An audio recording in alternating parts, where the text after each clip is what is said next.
Hello, how's everybody doing out there? Jeremy Langlois here, coming to you from Houmas House Estate and Gardens. And so good to have all my live viewers back. If you're here and you're watching the show, definitely leave us a like or a comment. Stop by, say hello. We love having y'all. And yeah, it's just a beautiful summer day. And although it might be a little hot out here in South Louisiana, we're doing some cooking. And the dish I wanted to do today was I wanted to make a soup.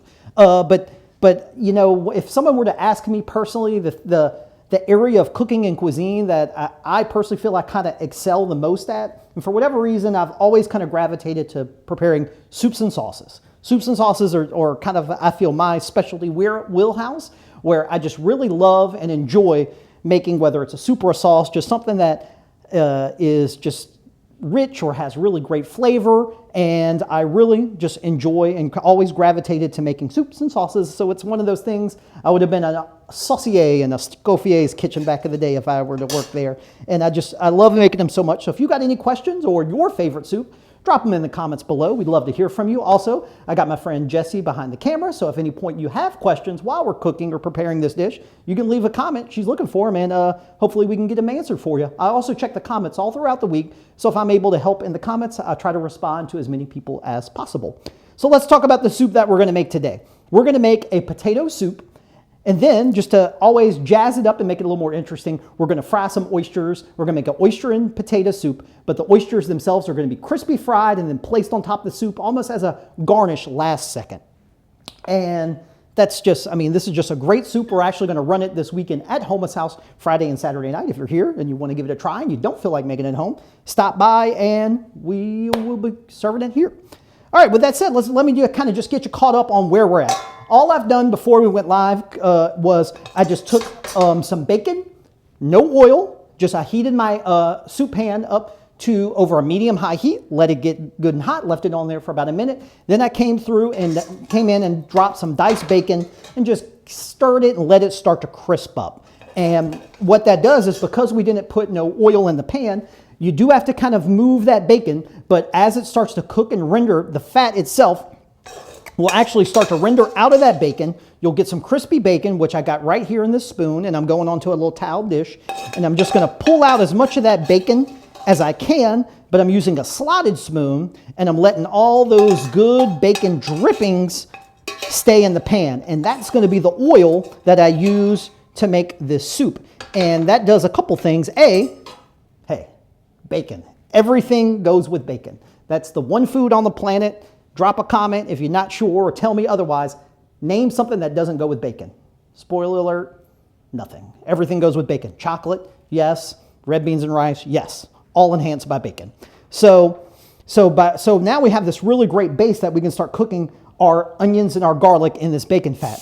Now, however, since we are cooking like this, like all of our recipes, they can very easily be modified. You don't have to necessarily, if you wanted to go a vegetarian route or this, that, and the other, just instead of starting with the bacon, you could put some extra virgin olive oil or some oil in the pan, and you could start, if you just wanted to make a potato soup and remove the meat, you can totally do that. We'll talk about that again when we go add our stock, but you don't necessarily have to add the bacon, but adding the bacon allows us to get a great flavor.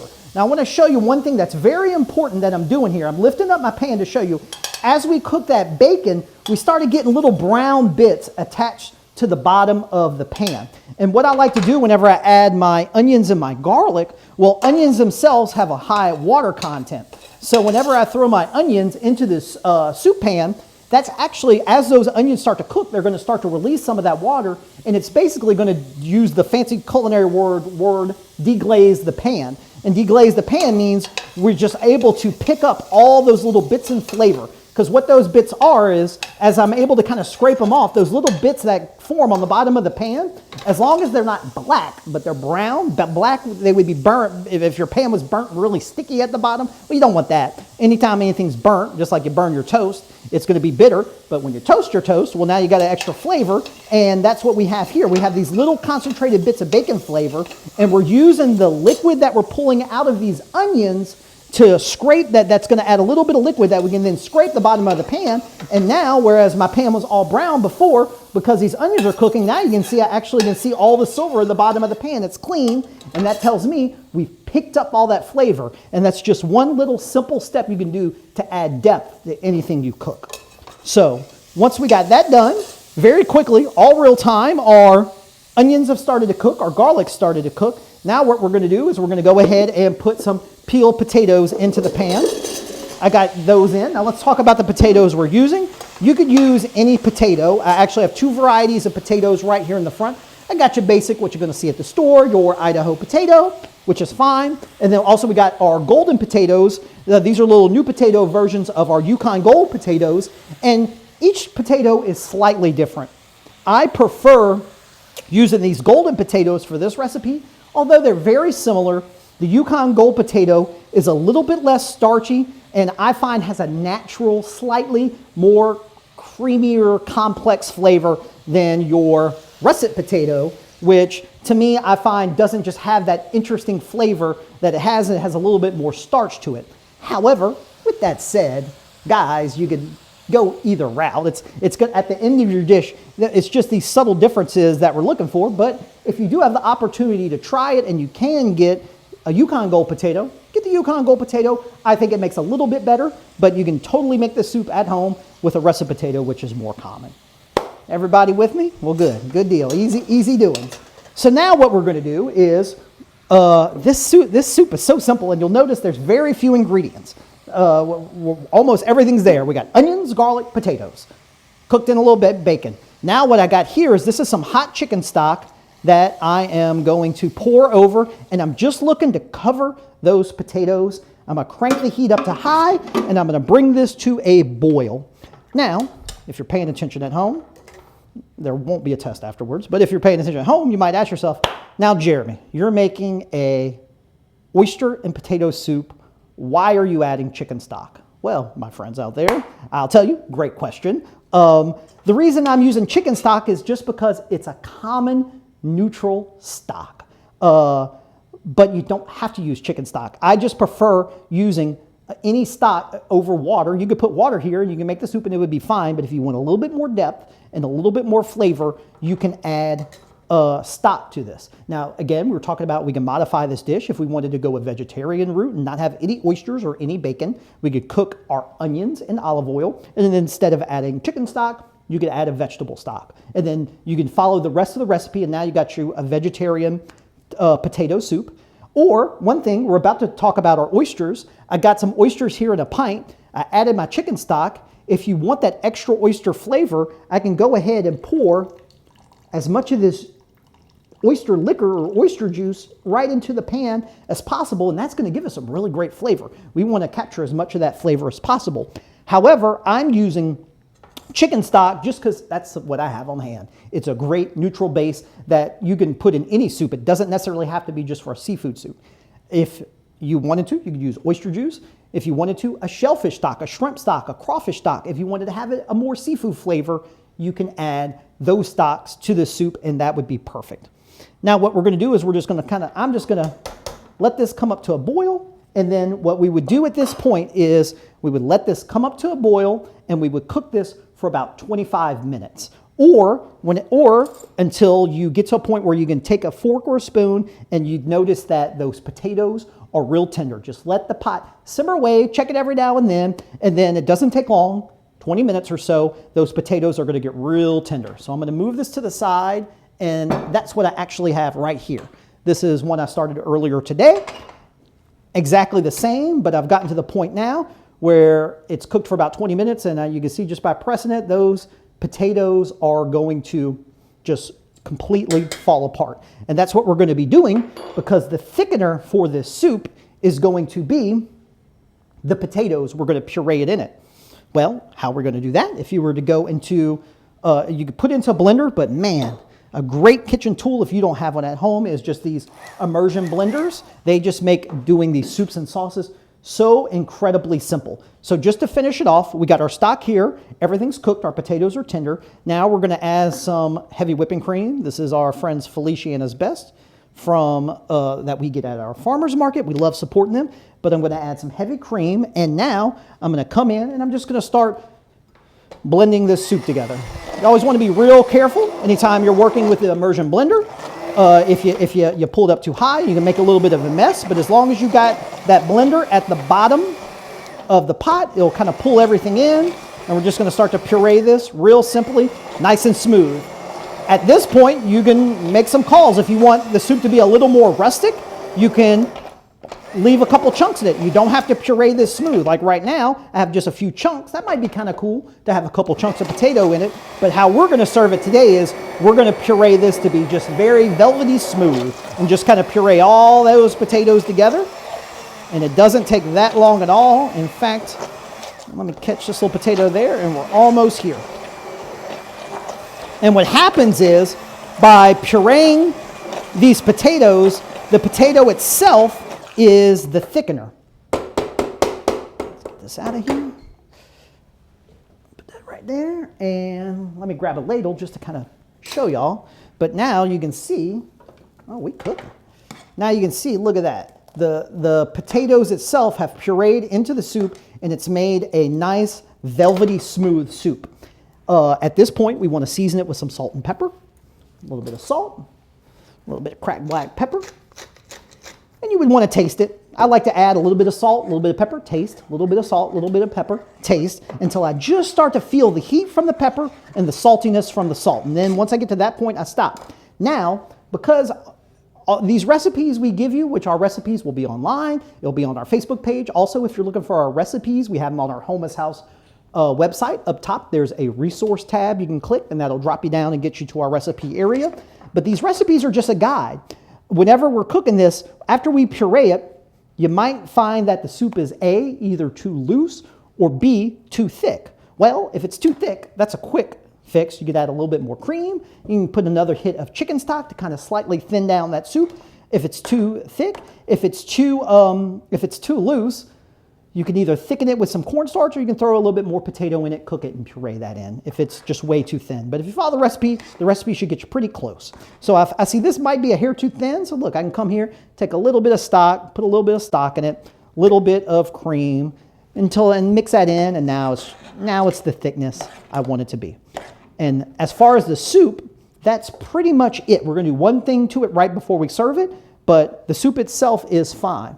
Now let's go ahead and talk about, we added a little bit of the oyster liquor, and now we want to fry some oysters. I mean, I love fried oysters. I mean, to me, sometimes my favorite po' boy is an oyster po' boy, and you just can't beat them.